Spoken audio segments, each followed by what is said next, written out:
안녕하십니까. 6월 8일 김능구의 전국진단 시작하겠습니다. 이준석이라는 이름이 대한민국의 정치판을 흔들고 있습니다. 이준석 현상으로 주목받기 시작한 흐름이 불과 한 달여 만에 돌풍을 넘어 이제는 가히 태풍의 기세라 할 만합니다.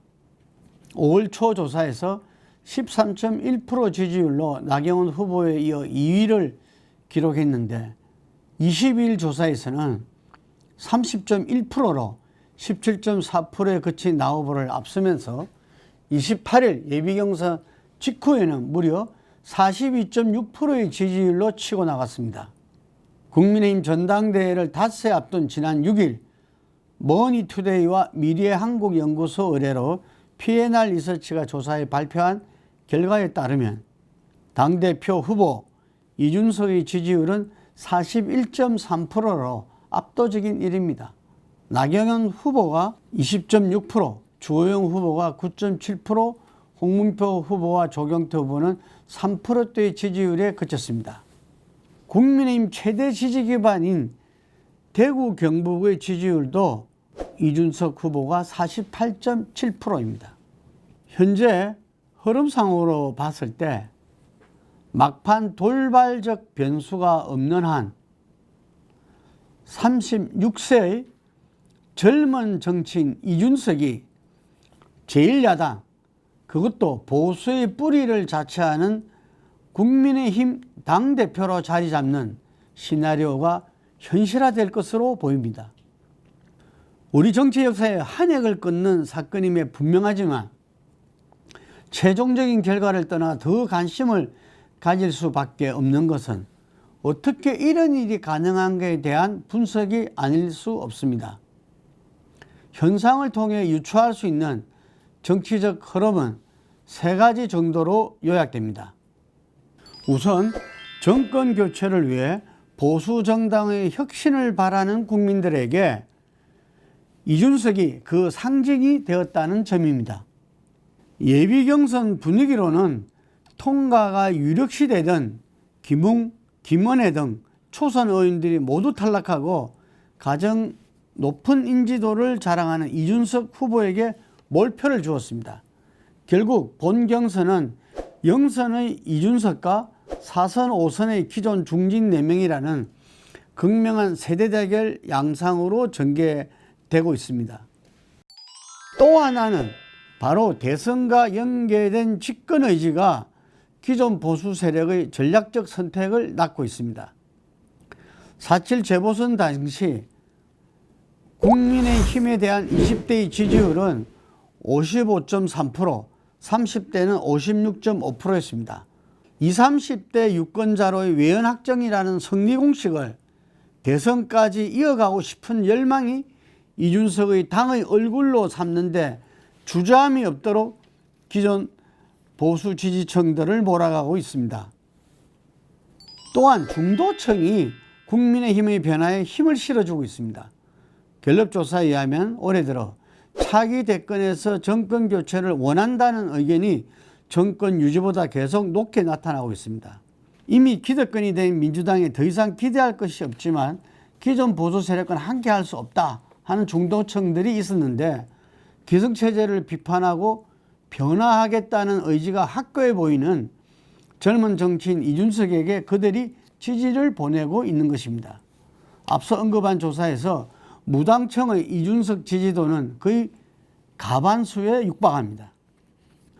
누구도 부인할 수 없는 이준석의 기세지만 경륜이 부족한 이준석 당대표 체제에 대한 당 안팎의 불안감도 분명히 존재합니다. 다만 그러한 불안감이 정권 교체라는 대의 측면에서 볼 때 부차적인 요소에 불과하다는 인식을 공유하고 있다고 보입니다.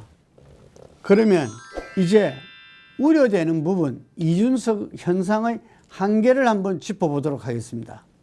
언제나 역사를 이끌어온 큰 변화의 동력은 청년들의 몫이었습니다.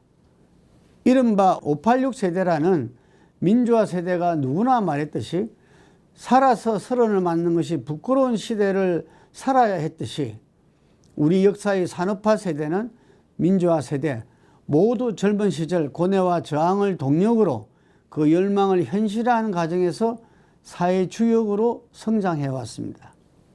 오늘 우리 사회의 MZ세대는 전 세계를 지배한 신자유주의 거대한 흐름 속의 성장기를 보냈습니다. 무한 경쟁의 틀 속에서 극단적인 양극화가 우리 사회 곳곳을 신음하게 할 때 사회적 약자일 수밖에 없는 젊은 세대는 그 어떤 공감과 연민, 구체적인 배려도 얻지 못한 채 경쟁의 현장으로 내몰렸습니다. 헬조선이란 말이 공공연하게 젊은 층에 해자되던 것이 이미 10여년 전부터임을 상기하면 기성세대를 부인하고 개인의 가치에 몰두하는 MZ세대의 정치 성향을 이해할 수 있습니다. 너희들은 좋은 환경에서 컸다는 꼰대적 시각의 반대편에, 그리고 진영대결에 몰입한 정치권의 손길이 닿지 않는 곳에 젊은이들이 있었습니다. 그들이 외치는 공정과 정의의 이면에 건널 수 없는 계층의 고착화가 자리 잡고 있는 현실, 차기 대선을 앞둔 정치권이 짊어진 가장 큰 시대적 과제가 아닐 수 없습니다. 이준석 현상에서 가장 우려되는 측면이 여기에 있습니다.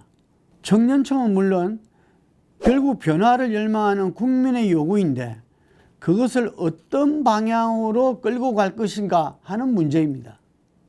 우리 사회에 공정과 정의를 세우겠다는 정치인 이준석이 그에 대한 해법으로 제시하는 것은 능력주의고 경쟁입니다. 보수의 주역임을 자처하는 나경원과 주호영 후보가 신자유주의적 발상이라고 우려하는 웃지 못할 상황이 연출되기도 했습니다. 서울과학고와 하버드를 졸업한 이준석이 자신의 학업과 그 이후 정치권에서의 성취를 완벽하게 공정한 경쟁이었다고 표현합니다.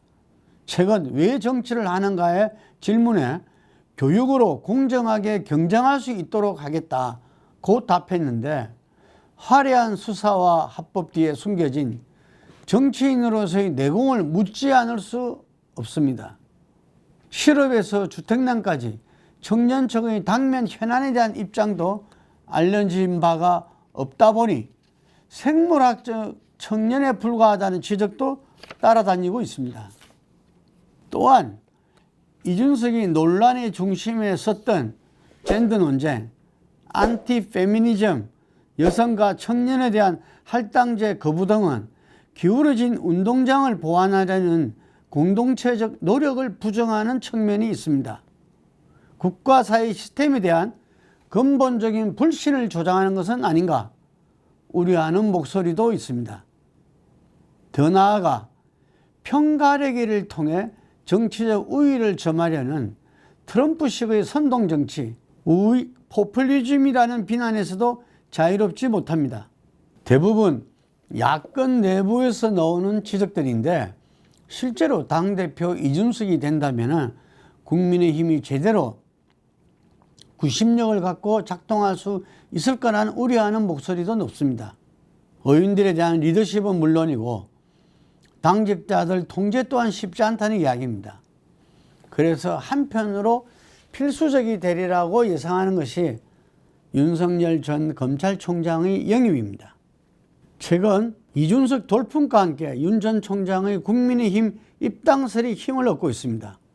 물론 어제 첫건을 통해서 정해진 바 없다, 입당에 대해서 정해진 바 없다 라고 전하기는 했지만, 전직 대통령 등 적폐 세력 수사로 국민의힘 입당의 딜레마를 안고 있는 윤 전 총장 입장에서 당내 기득권 세력과 거리를 둘 수 있는 이준석 대표 체제는 입당이라는 선택에 유리한 조건임에 분명합니다.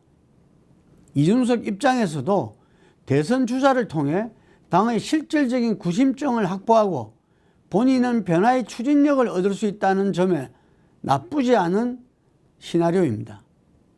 전당대회 후 윤석열 입당 문제는 다시금 진행형이 되리라 예상합니다. 국민의힘 입당과 경선 또는 자체 세력 후 단일화라는 윤 총장 앞에 놓인 두 개의 길 모두에서 국민의힘이라는 플랫폼은 가장 중요한 요소 중 하나이기에 그렇습니다. 경선 과정의 남은 변수는 예비 경선과는 달라진 경선 룰 정도입니다. 예비 경선은 권리당원 투표와 일반 국민 여론을 50대 50으로 반영하던 데 비해 본 경선은 70대 30의 비율입니다. 예비 경선 권리당원 투표에서 나경원 후보가 이준석 후보를 1% 정도 미세나마 앞섰다는 점이 이유를 달리고 있는 나경원 후보나 다른 중진들이 한가닥 기대를 할 수 있는 근거입니다. 유럽에서는 이미 30대와 40대 초반 정당 대표, 행정 수반까지 탄생한 사례가 많습니다. 10대부터 정당에 가입하여 활동하는 유럽의 정치 문화가 길러낸 것이라 우리 정치의 풍토와 비교하기는 어렵지만 우리 정치의 큰 흐름 속에서 30대 제1야당 대표의 탄생은 우려되는 바 이상으로 기대감을 갖게 합니다. 민주당을 포함한 정치권 전반의 세대교체 요구와 함께 적어도 청년 정치인들이 들러리로 취급되는 현상은 극복되지 않을까 예상합니다. 더 나아가 2030 세대에 의한 정치적 쓰나미는 여야를 막론하고 기득권적 구시대 정치를 심판하는 혁신의 도미노 현상으로 이어질 수 있습니다. 어제부터 33만 명에 달하는 선거인단 투표가 시작되었습니다. 첫날부터 25%를 상회하고 높은 투표율에 대한 해석이 분주한데, 당대표 선거 결과와 그 이후 당과 대선 후보 윤석열의 움직임을 가지고 다시 찾아뵙겠습니다. 감사합니다.